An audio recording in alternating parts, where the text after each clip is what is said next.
बिस्मिल्लाहिर्रहमानिर्रहीम। अस्सलाम वालेकुम नाज़रीन। आज 31 दिसंबर 2025 यानी कि 2025 ਦਾ ਸਾਲ ਦਾ ਆਖਰੀ ਦਿਨ ਹੈ ਅੱਜ और कल 1 जनवरी 2026 हो जाएगा कल। तो मौसम सरमा ਦੀ ਜਿਹੜੀ ਪਹਿਲੀ ਬਾਰਿਸ਼ ਹੈ ਉਹ ਅੱਜ ਤੋਂ ਪੰਜਾਬ ਦੇ ਕਈ ਇਲਾਕਿਆਂ ਦੇ ਅੰਦਰ ਸ਼ੁਰੂ ਹੋਣ ਵਾਲੀ ਹੈ ਔਰ ਇਹ ਬਾਰਿਸ਼ ਦਾ ਜਿਹੜਾ ਸਿਲਸਿਲਾ ਹੈ ਇਹ ਤਕਰੀਬਨ 3 ਦਿਨ ਤੱਕ ਜਾਰੀ ਰਹੇਗਾ कि जिस दे अंदर पंजाब दे जेड़े मुख्तलिफ इलाके वो शामिल ने।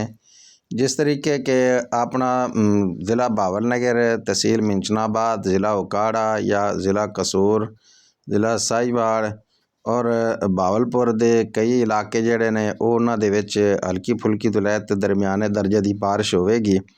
और उस तो बाद फिर अगे जेड़ा ना सिंध दे इलाके कई जेड़े ने वो खुश्क रहणगे। खैबर पख्तूनख्वा ते बलोचिस्तान दे जेड़े कई इलाके ने उन्हां दे विच सर्दी की शिद्दत दे अंदर इजाफा होवेगा और बारिश का भी इम्कान है। पहाड़ी इलाकों ते बर्फबारी का भी इम्कान है, जिस दी वजह तो एक बार फिर बारिश तो बाद सर्दी की शिद्दत के अंदर इजाफा आएगा, पर वो सर्दी इतनी नुकसानदेह नहीं होगी।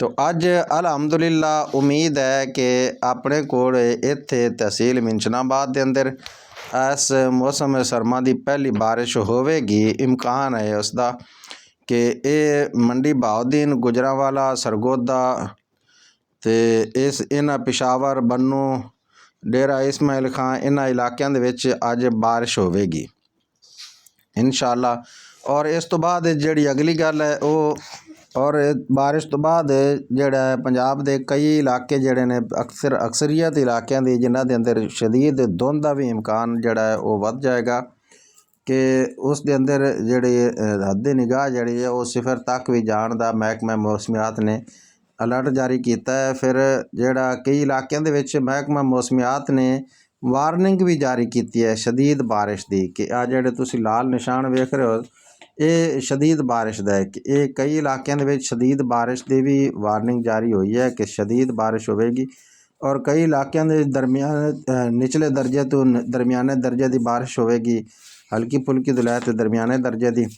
और ये जिहड़ा तुसीं नक्शा वेख रहे हैं ये एक साइड ते खैबर पख्तूनख्वा, दूसरी साइड ते बलोचिस्तान और सिंध और जिहड़ा ये सबक दरमियान दे विच नज़र आंदा पिया ये इत्थे इन्हां इलाकों के विच हल्की फुल्की बारिश होगी। जिहड़ा पीला जिहा रंग है इत्थे जिहड़ा बारिश दरमियाने दर्जे की होगी और जिहड़ा है जिहड़ा बिलू जिहा कलर इस इन्हां इलाकों के विच जिहड़ी बारिश वो वावा होगी। ये पंजाब की सूरत हाल है कि अल्लाह ताला खैर करे, अल्लाह करे साडे वास्ते अपने रहमत बन के वरसे ते इहदे नाल जिहड़ियां साडीआं फसलां ने अल्लाह पाक उन्हां दे विच भी खुशहाली लियावे और अल्लाह पाक पाकिस्तान पूरे ते खैर फरमावे।